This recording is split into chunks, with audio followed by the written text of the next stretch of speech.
Jemaat, mari kita berdoa. Ya Tuhan, kami menantikan pertolongan Tuhan nyata dalam hidup kami hari lepas hari, dan kami percaya firman Tuhan yang Engkau nyatakan pada hari ini adalah bentuk pertolongan-Mu yang nyata. Biarlah Allah Roh Kudus memampukan kami untuk mengerti, memahami kehendak Tuhan. Allah Roh Kudus lemah lembutkan hati kami, biar kami siap untuk dibentuk sesuai dengan kehendak firman Tuhan. Berkaryalah ya Allah Roh Kudus di dalam ruangan ini, dimanapun jemaat berada pada saat ini. Kami rindu bahwa kami boleh sama-sama semakin mengenal kehendak Tuhan, dikuatkan di dalam kasih setia Tuhan. Kami menyerahkan waktu ini ke dalam tangan-Mu. Hanya dalam nama Tuhan Yesus Kristus kami berdoa. Amin. Shalom jemaat Tuhan. Bersyukur sekali ya bahwa kita hari ini bisa kembali beribadah bersama-sama di rumah Tuhan. Kita sudah mulai merasakan suasana yang baru ya bagi jemaat yang saat ini beribadah di gereja. Mulai ada suasana yang baru, mulai ada perubahan yang terlihat. Mungkin ada sedikit ketidaknyamanan kalau panas dikit-dikit, tapi kita percaya kuasa Tuhan tetap nyata kepada kita ya. Semoga tidak mengurangi konsentrasi kita, semangat kita untuk mendengar firman Tuhan hari ini. Bersama-sama hari ini kita akan merenungkan satu tema yang diberikan kepada saya, yaitu komunitas yang kuat. Dan firman Tuhan yang mendasari perenungan kita pada hari ini terambil dari Efesus 6 ayat 10 hingga ayat 20. Mari kita buka bersama-sama Efesus 6 ayat 10 hingga ayat yang ke-20. Kita akan membacakannya secara bergantian. Saya akan bacakan ayat yang 10, Bapak Ibu ayat yang ke-11, begitu seterusnya sampai kita selesai membaca di ayat yang ke-20. Efesus 6 ayat 10 hingga ayat yang ke-20, perlengkapan rohani. Akhirnya hendaklah kamu kuat dalam Tuhan, di dalam kekuatan kuasa-Nya.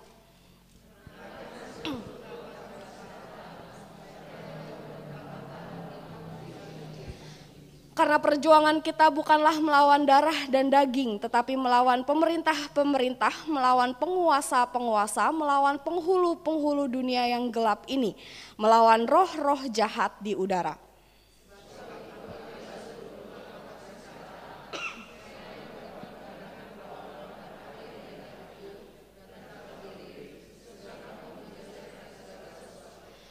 Jadi berdirilah tegap, berikat pinggangkan kebenaran dan berbaju zirahkan keadilan.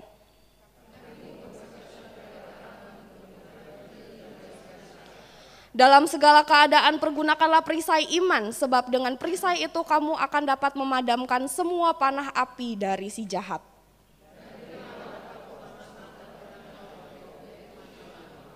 Dalam segala doa dan permohonan, berdoalah setiap waktu di dalam roh dan berjaga-jagalah di dalam doamu itu dengan permohonan yang tak putus-putusnya untuk segala orang kudus.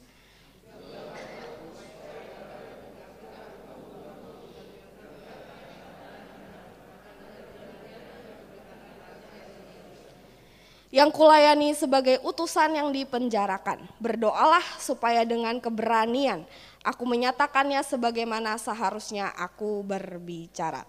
Berbahagialah setiap kita yang sudah merenungkan, membaca, merenungkan dan akan melakukan firman Tuhan ini hari lepas hari.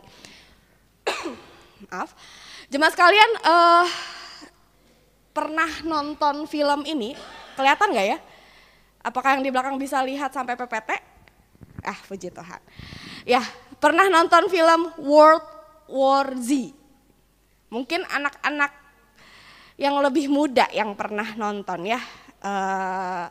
Film ini tentang film zombie, Bapak Ibu. Kalau Bapak Ibu langganan platform-platform yang memutar film-film, film ini ada seharusnya karena sudah cukup lama. Bapak Ibu, film ini mengenai sebuah kondisi di mana tiba-tiba dunia itu dikuasai oleh zombie, dikuasai oleh virus yang membuat orang-orang itu jadi zombie. Orang-orang kalau kegigit sama orang yang udah ketularan virus zombie akan jadi zombie juga. Dan itu cepat sekali, lebih cepat dari COVID ya. Kalau COVID kita hari ini ketemu, kita baru mulai demam dan panas mungkin besok gitu kan. Kalau virus zombie ini digigit 5-10 menit kemudian udah langsung jadi zombie. Dan langsung berusaha langsung mengejar orang-orang yang belum jadi zombie. Zombie ini akan selalu haus, akan selalu lapar, akan selalu mengejar mangsanya dengan kekuatan penuh. Nah, mohon maaf. Nah, diceritakan bahwa di situasi itu ada sekeluarga yang kemudian papanya itu diperankan oleh Brad Pitt ya. Awalnya saya nonton karena Brad Pitt-nya, tapi lama-lama keren juga filmnya. Nah, Bapak Ibu, dalam sebuah kondisi ketika mereka dikejar-kejar oleh zombie, mereka sekeluarga harus lari dari zombie. Zombie itu begitu kuat, begitu cepat, sudah satu kota dikuasai oleh zombie. Mereka akhirnya ketemu sama satu tempat persembunyian, di mana masih ada satu keluarga yang lain berhasil bertahan karena mereka tidak pernah keluar rumah. Jadi semenjak zombie itu merajalela, mereka selalu ada di rumah, nggak keluar rumah. Dan akhirnya mereka ketemu orang-orang itu berbaik hati membukakan pintu rumah mereka dan menyambut sekeluarga Brad Pitt ini, namanya Gary kalau nggak salah ya. Gary sekeluarga boleh masuk dan berlindung.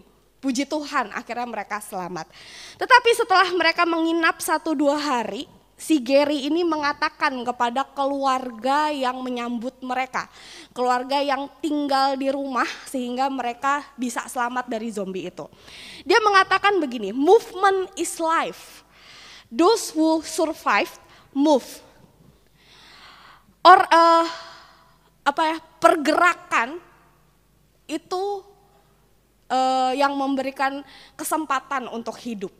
Kalau kamu mau hidup, kalau kamu mau bertahan, kalau kamu tetap survive, kamu harus terus bergerak. Diam di sini tetap akan membuat kamu mati pelan-pelan. Karena memang mereka nggak bisa keluar, mereka nggak akan bisa kemana-mana. Saat itu mereka aman, tapi entah seminggu lagi, entah sebulan lagi, mereka tetap harus keluar karena mereka terbatas. Makanan terbatas, suplai hidup terbatas. Mereka 1 hari nanti tetap akan mati. Kalaupun mereka terus diam di rumah. Maka dia bilang movement is life, those who survive move. Dia mengajak keluarga itu untuk bergerak keluar dari tempat persembunyian mereka. Ayo kita harus pindah. Kemana? Nggak tahu. Saya juga nggak tahu ada tempat yang lebih aman atau enggak. Tapi kita tetap harus bergerak. Kalau kita bergerak, disitulah ada harapan untuk hidup. Nah, Bapak Ibu, perkataan Gary ini bertentangan sebenarnya dengan tanda kutip ya logika orang-orang saat itu, logika keluarga yang bertahan di rumah itu. Di luar sana, di luar rumah mereka ada zombie yang merajalela, yang sekali gigit 5 menit kemudian kita udah jadi zombie. Mereka lebih kencang, lebih kuat daripada mereka. Mereka bisa mengejar kita seberapa cepat pun kita. Mereka lebih kuat. Mereka bisa ngancurin pintu, bisa menjatuhkan helikopter, ceritanya di cerita itu. Mereka bisa menembus segala pertahanan militer yang berusaha dilakukan oleh pemerintah. Menurut logika mereka, paling aman itu di rumah. Dan perkataan Gary ini bertentangan dengan apa yang mereka percayai. Ada kontradiksi. Kalau mau selamat harus pindah, harus keluar dari tempat persembunyian. Tapi di luar juga nggak aman. Ada sesuatu yang kontradiktif, mau aman harus keluar, tapi di luar juga sama nggak amannya. Bapak Ibu, ada sesuatu yang kontradiktif yang kemudian diperlihatkan di dalam film ini. Kalau lu mau selamat, lu nggak boleh diam, lu harus bergerak. Tapi ketika lu bergerak, nggak aman. Sesuatu yang kontradiktif ya. Nah, Bapak Ibu Saudara sekalian, ayat yang kita baca itu punya nuansa yang kontradiktif, kurang lebih seperti itu. Dari sisi yang berbeda, ada sesuatu yang kontradiktif yang kemudian ditunjukkan, dinasehatkan oleh Paulus kepada jemaat Efesus. Ada dorongan untuk bergerak secara aktif. Ada dorongan untuk mengusahakan, mengupayakan sesuatu secara aktif, tapi harus dilakukan secara pasif. Aneh ya?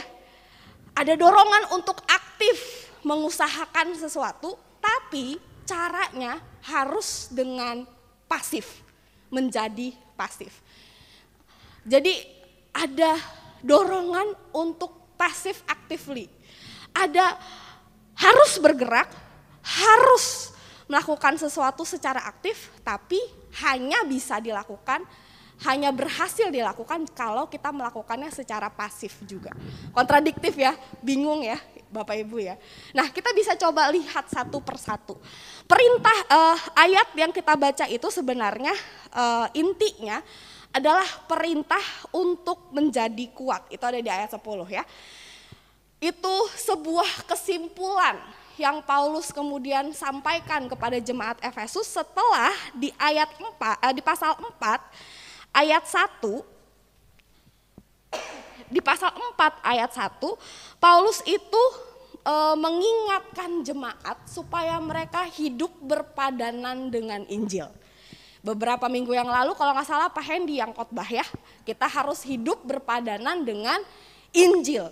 Itu panggilan bagi setiap orang percaya. Dan di sepanjang pasal 4 hingga pasal 6 Paulus kasih cara-caranya. Bagaimana kita harus hidup berpadanan dengan Injil. Di dalam keluarga kita, di dalam bisnis kita, di dalam keseharian kita. Bagaimana caranya berpadanan dengan Injil itu. Dan kemudian ditutup dengan pasal 6 ini dengan sebuah perintah, ajakan untuk bergerak. Di ayat 10 akhirnya, hendaklah kamu kuat di dalam Tuhan. Perintah yang menggarisbawahi apa yang perlu dilakukan supaya kita tetap terus bisa berpadanan dengan Injil. Hendaklah kamu kuat. Ini sebuah perintah yang sebenarnya memerintahkan kita untuk mengusahakan diri kita menjadi kuat. Betul ya? Tetapi Bapak Ibu dalam bahasa aslinya hendaklah kamu kuat itu sebenarnya tertulis secara pasif. Di dalam grammarnya itu ditulis pasif. Jadi kalau misalnya di Indonesia kan itu sebenarnya ya kurang lebih artinya begini, hendaklah kamu dikuatkan. Ajakannya kamu harus jadi kuat, secara aktif kamu harus kuat, tetapi secara pasif. Kemudian dijelaskan dengan perintah-perintah kecil. Perintah yang besar ini, hendaklah kamu kuat ini, dijabarkan dengan perintah-perintah yang lebih kecil-kecil. Di ayat yang ke-11, kenakanlah, perintahnya kenakanlah. Lalu ada perintah ambillah, berdirilah, terimalah, berdoalah. Hendaklah kamu kuat ini kemudian dijabarkan menjadi 5 perintah-perintah yang lebih kecil. Kenakanlah, ambillah, berdirilah, terimalah, berdoalah. Di perintah yang pertama dan yang kedua itu ada di ayat 11 dan ayat ambillah itu di ayat 13, di ayat 11 dan ayat 13, kenakanlah dan ambillah. Itu kemudian diberikan supaya jemaat mengenakan apa Bapak Ibu? Perlengkapan senjata Allah. Perintahnya sebenarnya merujuk pada satu benda yang sama. Perlengkapan senjata Allah. Kenakanlah, ambillah perlengkapan senjata Allah. Kalau kamu mau kuat, kalau kamu mau dikuatkan, ambillah, kenakanlah secara aktif perlengkapan senjata Allah itu. Dan kemudian 2 perintah ini sebenarnya juga dijabarkan dengan perintah di bawahnya lagi. Berdirilah dan terimalah. Jadi kayak bertingkat sebenarnya Bapak Ibu ya. Ini hendaklah kamu kuat, diingatkan lagi dengan menyuruh mereka untuk mengenakan dan mengambil perlengkapan senjata Allah. Lalu perlengkapan senjata Allah, mengambil dan mengenakan perlengkapan senjata Allah itu kemudian dijabarkan kembali dengan perintah selanjutnya. Ambillah, berdirilah dan terimalah. Bapak Ibu, Dalam ayat yang ke-14, jemaat di Efesus diperintahkan untuk berdiri, disuruh berdiri ya, dan itu berarti jemaat Efesus harus melakukan sesuatu. Mereka harus berdiri dengan tegap dan mereka harus menerima pemberian. Apa yang dengan bagaimana mereka harus berdiri? Mereka berdiri dengan menggunakan perlengkapan-perlengkapan yang diberikan kepada mereka. Mereka hanya bisa berdiri kalau mereka menerima. Mereka hanya bisa berdiri kalau mereka ditopang oleh ikat pinggang kebenaran. Mereka hanya bisa berdiri tegak kalau mereka berbaju zirahkan, apa Bapak Ibu? Berbaju zirahkan keadilan. Lalu berkasutkan kerelaan untuk memberitakan Injil. Lalu mereka harus mengenakan perisai iman. Dan mereka juga harus menerima ketopong keselamatan dan pedang firman. Nanti ada ujiannya ya Bapak Ibu ya. Setelah khotbah ya. Apa maksud ikat pinggang apa Bapak Ibu? Kebiasaan di sekolah minggu, mohon maaf. Nah Bapak Ibu, ini atribut-atribut yang sepertinya terinspirasi dari prajurit Roma saat itu. Ya, waktu itu kalau Bapak Ibu baca di ayat 20, Paulus menuliskan bahwa dia sedang ada di penjara. Jadi banyak orang mengira bahwa gambaran perlengkapan senjata Allah, ikat pinggang, baju zirah, kasut, perisai, ketopong, pedang itu terinspirasi, metafora yang terinspirasi dari prajurit Roma yang menjaga Paulus. Bapak Ibu pasti pernah ya nonton film-film atau lihat gitu ya gambaran prajurit Roma itu seperti apa. Begitu gagah, begitu kuat karena perlengkapan senjata yang menempel di seluruh tubuh mereka. Orang penafsir awalnya berpikir bahwa Paulus sengaja ambil gambaran bagaimana orang-orang itu harus kuat dari prajurit Roma.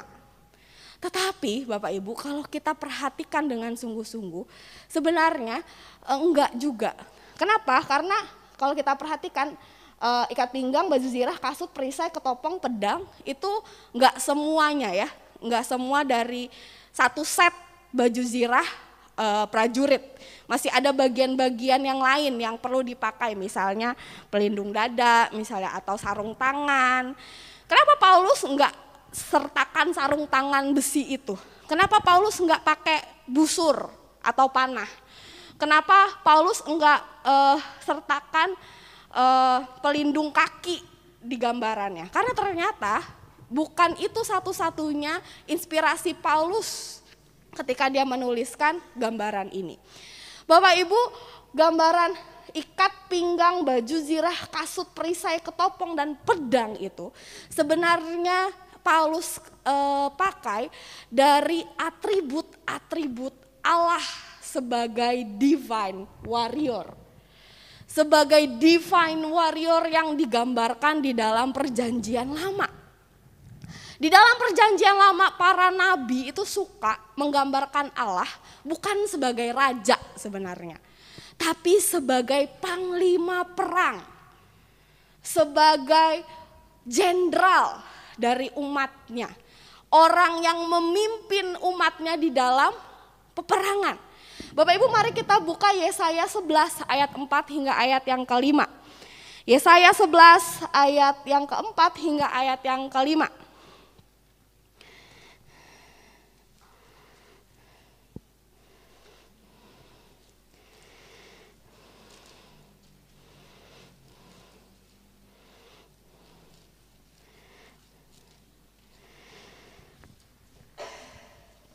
Mohon maaf. Yesaya 11 ayat 4 hingga ayat yang ke-5. Jika sudah menemukannya Bapak Ibu mari kita baca bersama-sama 1, 2, 3.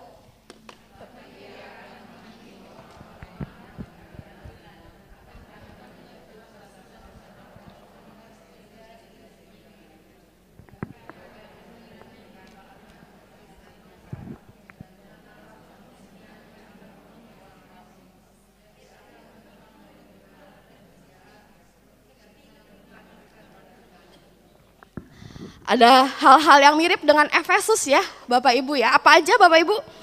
Ada keadilan, ada kejujuran yang katanya sama dengan kebenaran. Lalu tongkat, lalu ikat pinggang, kebenaran, kesetiaan. Di ayat 5 secara khusus digambarkan bahwa ia tidak akan menyimpang seperti ikat pinggang. Tidak akan menyimpang dari pinggang penggunanya. Dia akan tetap benar, dia akan tetap adil dalam situasi apapun yang dihadapi oleh umat Allah. Perhatikan bahwa semua gambaran mengenai perlengkapan senjata Allah itu ternyata adalah atribut-atribut Yahweh. Coba kita buka lagi di Yesaya 59 ayat 17 Bapak Ibu. Yesaya 59 ayat 17, sekali lagi jika ketemu kita akan membacakannya bersama-sama. Yesaya 59 ayat 17.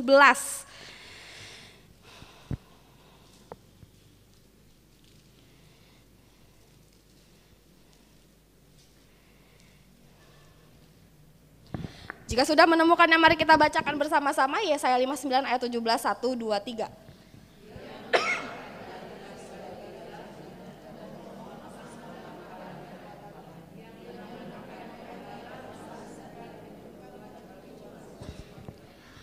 Sekali lagi ya Bapak Ibu ya, atribut-atribut perang yang disebutkan oleh Paulus di dalam Efesus itu sebenarnya adalah atribut-atribut yang digambarkan, dikenakan oleh Yahweh ketika dia menjadi panglima perang umatnya. Umatnya melawan Mesir, umatnya melawan Babel, umatnya melawan penjajah-penjajah yang datang dan pergi ke tanah perjanjian. Mereka selalu dipimpin oleh panglima perang, divine warrior itu. Mereka akan selalu bergantung pada divine warrior itu. Mereka hanya bangsa budak yang kecil jumlahnya dibandingkan dengan bangsa-bangsa lain. Apa yang membuat mereka menang? Apa yang membuat mereka kuat? Apa yang membuat mereka berhasil melawan mereka? Bukan karena kekuatan mereka sendiri, karena mereka dipimpin oleh divine warrior itu. Sekarang Bapak Ibu, umat Allah yang sudah diselamatkan di dalam Kristus Yesus, Paulus kemudian mengingatkan jemaat Tuhan bahwa kita pun sebenarnya masih hidup terus bergantung dengan kekuatan, kuasa sang divine warrior itu. Atribut-atribut itu tidak lagi hanya jadi milik Yahweh, tetapi dia sediakan, dia berikan kepada umatnya yang menjadi anak-anaknya di dalam Yesus Kristus. Tadi di awal kita menyanyikan lagu Ku Diberi Kuasa, betul ya? Dalam gambaran Paulus, dalam perumpamaan yang Paulus gunakan, kita diberi kuasa ketika kita dipakaikan baju-baju perang yang tadinya hanya dipakai oleh Yahweh, sekarang kita dikenakan hal-hal yang kita butuhkan supaya kita pun bisa maju bersama-sama dengannya. Semua hal yang kita butuhkan, kebenaran, keadilan, kekuatan,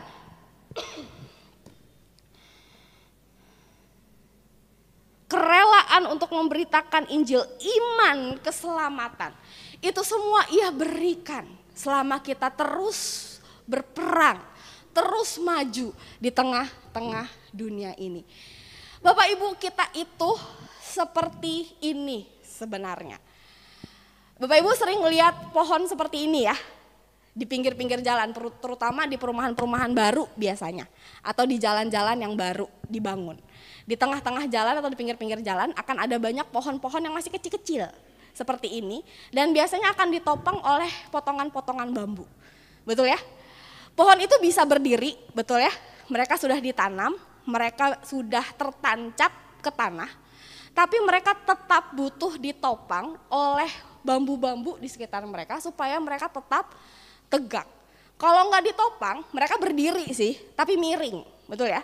Mereka tetap hidup sih, tapi sekali angin meniup, udah deh kemana-mana. Nggak bisa lagi tegap berdiri. Mereka harus disupport, mereka harus disuplai supaya mereka bisa bertumbuh kuat di dalam pertumbuhan mereka. Itulah gunanya setiap perlengkapan senjata Allah yang diberikan kepada kita. Ia mensupport kita. Perlengkapan senjata itu mensuplai apa yang kita butuhkan selama kita masih terus berjuang di tengah-tengah dunia ini. Tanpa perlengkapan senjata Allah itu, kita seperti orang-orang yang pergi ke medan peperangan dengan baju tidur, dengan daster, pakai sendal jepit, nggak siap. Jangankan dibom, ya Bapak Ibu, kita jalan aja bisa kesandung, bisa luka sendiri. Tetapi kita butuh perlindungan, butuh support dari divine warrior itu supaya kita tetap bisa kuat. Paulus kemudian menutup rangkaian daftar dari perlengkapan senjata Allah yang diberikan pada Allah itu dengan sebuah perintah penutup, yaitu berdoalah. Bapak Ibu, berdoalah itu seperti ini ya, sepertinya itu seperti perintah yang lain, betul ya? Seperti perintah yang sama, seperti ambillah, seperti kenakanlah, seperti terimalah, begitu, berdirilah. Seperti perintah yang sejajar. Tetapi sebenarnya berdoalah ini bukan hanya perintah, tetapi senjata juga. Sama seperti baju zirah, sama seperti ketopong, perisai, doa juga adalah senjata. Dan bahkan kenapa sengaja ditaruh oleh Paulus sebagai dalam bentuk kata perintah? Karena itulah senjata utama umat Allah. Doalah yang kemudian menyatakan kelemahan, kebergantungan umat Allah kepada Allah. Hendaklah kuat. Perintah untuk menjadi kuat itu hanya bisa dilakukan oleh umat Allah kalau mereka bergantung penuh pada kuasa, pada perlengkapan yang sudah diberikan kepada mereka. Perhatikan Bapak Ibu bahwa perlengkapan yang tadi daftarnya sudah kita lihat, ikat pinggang, baju zirah, kasut, perisai, ketopong, pedang, itu mewakili hal-hal yang hanya bisa kita terima, nggak bisa kita dapatkan sendiri. Iman, keselamatan, firman Tuhan, kebenaran, keadilan, kerelaan untuk mengabarkan Injil. Itu semua sebenarnya adalah hal-hal yang tidak bisa diterima, tidak bisa dicapai oleh manusia sendiri.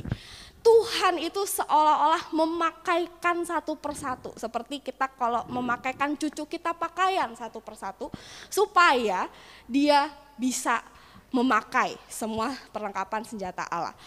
Berdoa itu adalah bentuk kepasrahan, keberserahan diri kepada Allah yang mengenakan setiap satu-satu perlengkapan senjata Allah itu. Bapak Ibu, pada akhirnya setiap perlengkapan senjata Allah itu harus disempurnakan, harus diliputi dengan keberserahan penuh. Ketika kita berdoa, kita mengakui siapa diri kita di hadapan Tuhan. Manusia yang fana, manusia yang lemah, manusia yang kepintarannya terbatas, bisa salah, bisa melenceng dari apa yang seharusnya. Berdoa itu sebagai bentuk pengakuan kelemahan diri, tetapi juga sebagai bentuk keberserahan pada sumber kekuatan kehidupan kita. Paulus mengajak kita untuk berdoa, bukan hanya bagi diri kita sendiri, tapi juga bagi seluruh tubuh Kristus. Supaya pada akhirnya di tengah-tengah kelemahan dan keterbatasan kita, kita mampu jadi orang-orang yang tetap kuat. Dan di tengah-tengah itu kita dipakai untuk memberitakan Injil. Paulus sadar bahwa dia orang yang gak bisa apa-apa. Terutama karena dia saat itu lagi ada di penjara.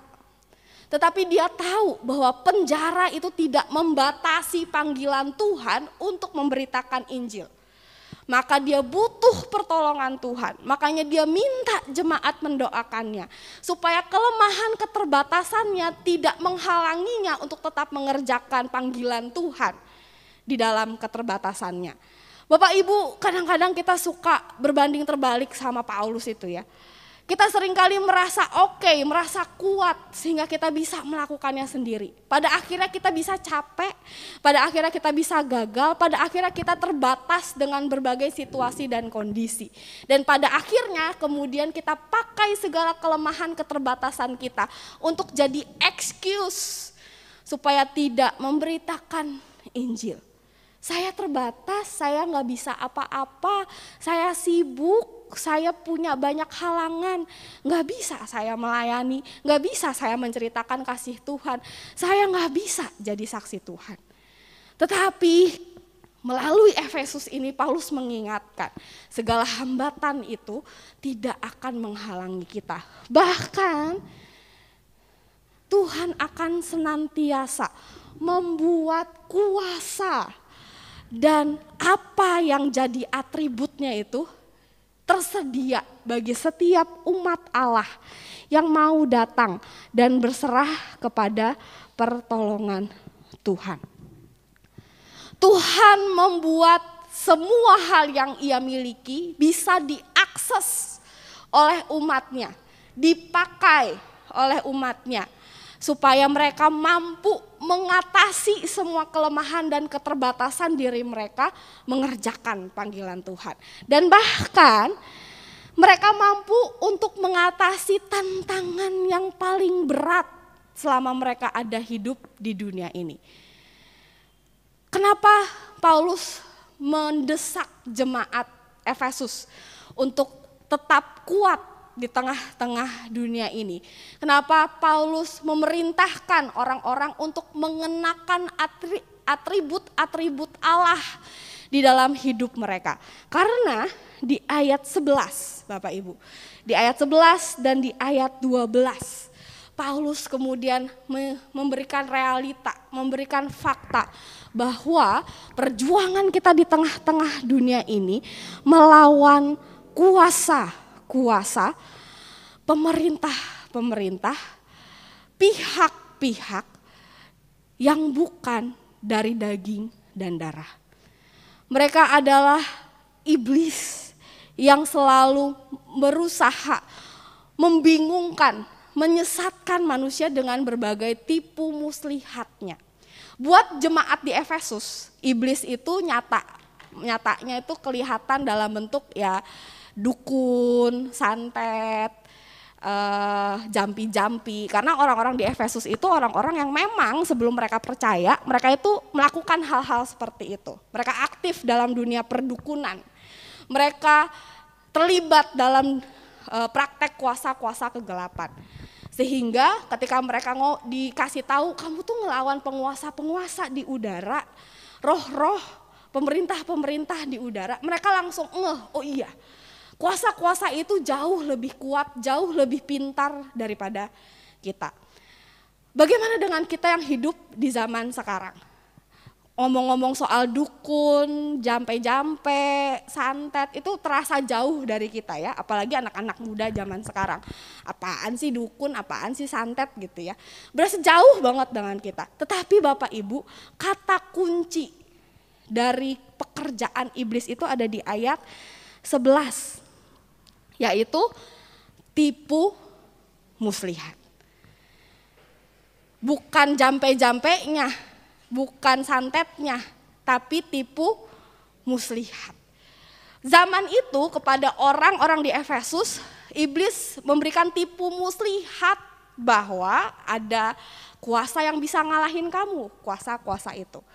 Tetapi di zaman sekarang, iblis tetap bekerja, tetap mengusahakan supaya manusia jauh dari Allah dengan tipu muslihat yang lain. Dia mengecilkan kefatalan dosa. Dia membuat hal-hal yang tidak benar bertentangan dengan firman Tuhan terlihat wajar saat ini. Dia membuat kebenaran itu terkesan relatif, tergantung situasi hidup kita. Dia membuat manusia mencintai dirinya sendiri saat ini. Hati-hati dengan tagline self love ya. Apalagi anak-anak muda zaman sekarang. Hati-hati dengan slogan-slogan love yourself first. Betul, kita harus mengasihi diri kita.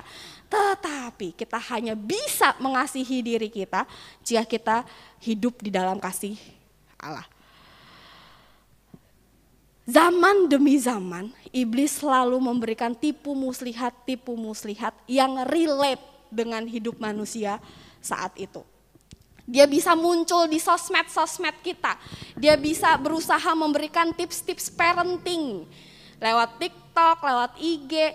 Dia bisa menanamkan nilai-nilai yang kayaknya benar lewat lagu-lagu, lewat film-film yang kita tonton. Dia bisa hadir di tengah-tengah kita lewat tradisi-tradisi yang begitu mengikat. Kalau kita lepas, kita bikin heboh di tengah-tengah keluarga besar. Dia bisa menipu kita, membuat anugerah Allah terkesan murah. Bisa dicapai setiap minggu ketika kita pengakuan dosa. Yang penting gue pengakuan dosa, yang penting gue tetap kasih persembahan. Itu memurahkan anugerah Allah sehingga umat Allah malas untuk terlibat di dalam pekerjaan-pekerjaan Allah. Membuat umat Allah menganggap remeh firman Tuhan, menganggap remeh kuasa dari ibadah, doa, persekutuan dengan orang-orang seiman. Iblis akan terus berusaha membuat kita melihat bahwa apa yang ada di luar Tuhan itu menyenangkan, membahagiakan, memuaskan kita. Dia akan berusaha menipu kita, Bapak Ibu. Dan dia ada di luar jangkauan kekuatan kita.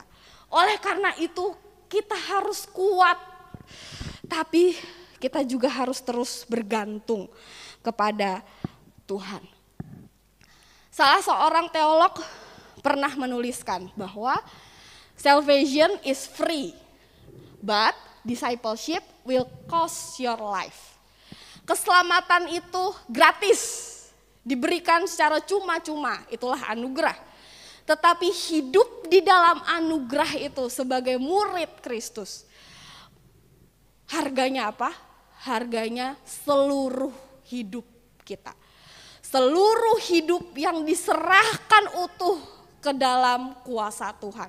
Seluruh hidup yang utuh bergantung kepada Tuhan. Paulus mengingatkan kita perlu memakai perlengkapan senjata Allah karena kita harus bergantung penuh pada Allah. Kita harus bilang, Tuhan saya lemah, saya butuh pertolongan Tuhan. Bapak Ibu, kembali ke film yang tadi saya sebut di awal. Akhir dari film World War Z ini, itu mind blowing. Si Gary itu sepanjang film berusaha mencari cara bagaimana caranya mereka bisa berlindung, mereka bisa selamat dari serangan zombie. Pemerintah Amerika, ceritanya kan Amerika ya, selalu Amerika memang. Pemerintah itu berusaha mengutus ilmuwan-ilmuwan, mengutus orang-orang terbaiknya untuk cari tahu bagaimana caranya bisa mengalahkan zombie itu. Pada akhirnya gimana caranya si Gary itu mengalahkan zombie, Bapak Ibu? Ada yang ingat gak yang nonton?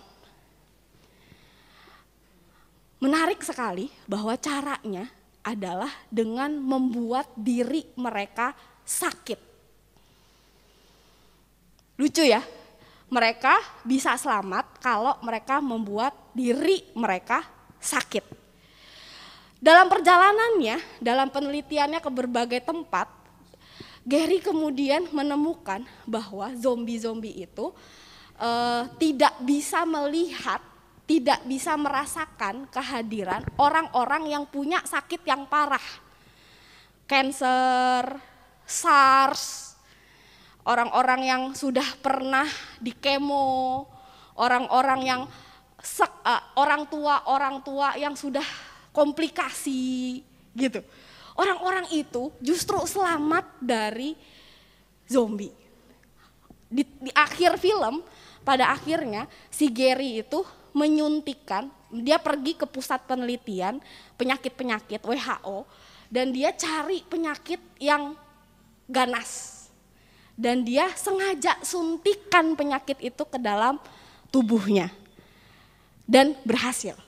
Akhirnya seluruh manusia yang saat itu berhasil bertahan dari zombie disuntikan dengan penyakit yang parah supaya mereka enggak digigit oleh zombie. Kontradiktif ya Bapak Ibu ya. Selamat tapi caranya dengan cara jadi sakit.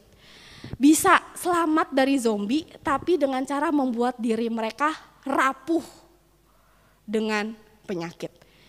Bapak Ibu, kita hanya bisa jadi kuat kalau kita mengakui kerapuhan kita di hadapan Allah. Orang-orang yang sadar dirinya rapuh, lemah, orang-orang itulah yang akan bergantung penuh pada Allah. Dialah yang akan memakai semua perlengkapan senjata Allah yang sudah tersedia itu dengan rela tanpa protes. Aduh berat, aduh beban gue udah berat, kenapa gue harus pakai baju zirah, kenapa gue harus bawa-bawa perisai iman, kenapa gue harus bawa-bawa pedang firman Tuhan, kenapa gue harus bawa peralatan yang begitu berat ini. Agama Kristen ini memberikan beban yang begitu berat bagi kita untuk melayani, untuk berdoa, untuk kasih persembahan, untuk baca firman Tuhan setiap hari. Ketika kita terus-menerus merasa diri kita kuat dan sanggup, kita akan terus merasa bahwa semua hal yang Tuhan inginkan itu beban, melelahkan, mengungkung kebebasan kita. Tetapi ketika kita sadar bahwa kita itu orang-orang yang rapuh di tengah-tengah dunia yang penuh tipu muslihat, kita orang-orang yang terbatas, kita akan ambil apa yang sudah Allah berikan. Kita akan pakai dan itu semua jadi sumber kekuatan kita. Kita akan terus menyerahkan hidup kita di dalam keberserahan penuh di dalam doa-doa kita. Pada akhirnya Bapak Ibu, saudara-saudari sekalian, hendaklah kita kuat dengan cara jadi lemah di hadapan Tuhan. Karena orang-orang lemahlah yang akan terus-menerus bergantung pada sumber hidup, sumber kekuatan. Dia bukan jadi kuat karena dia bisa melakukan semuanya sendiri, tetapi karena dia bergantung pada sumber hidup itu. Mari kita berdoa. Ya Tuhan, kami umat-Mu. Kami menyadari kami hidup di tengah-tengah dunia yang jahat. Pergumulan kami di sini semakin berat. Tolong kami untuk jadi kuat, ya Tuhan. Tolong kami untuk saling menopang di tengah-tengah segala hal yang kami lakukan di tengah-tengah dunia ini. Tuhan, kami bersyukur bahwa kami lemah dan terbatas, tetapi senantiasa disuplai, dikenakan, diberikan perlengkapan-perlengkapan yang daripada Engkau sendiri ya Tuhan. Kami memiliki keselamatan, iman, firman, kebenaran Tuhan yang senantiasa dipakaikan kepada kami. Ampuni kami ya Tuhan jika selama ini kami merasa semua itu beban, semua itu malah membatasi ruang gerak kami. Kami sombong, kami merasa kami mampu melakukan segala sesuatu tanpa pertolongan Tuhan. Hari ini biarlah firman Tuhan secara nyata menegur kami, menguatkan kami untuk terus-menerus mengenakan perlengkapan senjata yang sudah Engkau anugerahkan bagi kami. Kami boleh menerimanya dengan penuh rasa syukur, karena kami tahu itulah yang akan membuat kami kuat bersama-sama berjuang melawan tipu muslihat iblis. Kebenaran-Mu yang akan membuat kami tahu apa yang Engkau inginkan. Iman akan melindungi kami di tengah-tengah kejatuhan kami. Keselamatan daripada-Mu cukup bagi kami mengatasi segala dosa-dosa kami. Firman-Mu menyediakan semua hal yang kami butuhkan. Dan kerelaan kami untuk menyampaikan firman Tuhan kepada setiap orang yang kami temui, pada akhirnya juga akan terus menguatkan kami di dalam kebenaran-Mu. Tuhan, tolong kami di sekolah, di kuliah, di usaha, di pekerjaan, di rumah, di tengah-tengah keluarga, di tengah-tengah pergaulan kami. Perlengkapi kami ya Tuhan. Tolong kami untuk kami bisa bergantung penuh pada kuasa Tuhan. Hai, dalam nama Tuhan Yesus kami telah berdoa. Haleluya. Amin.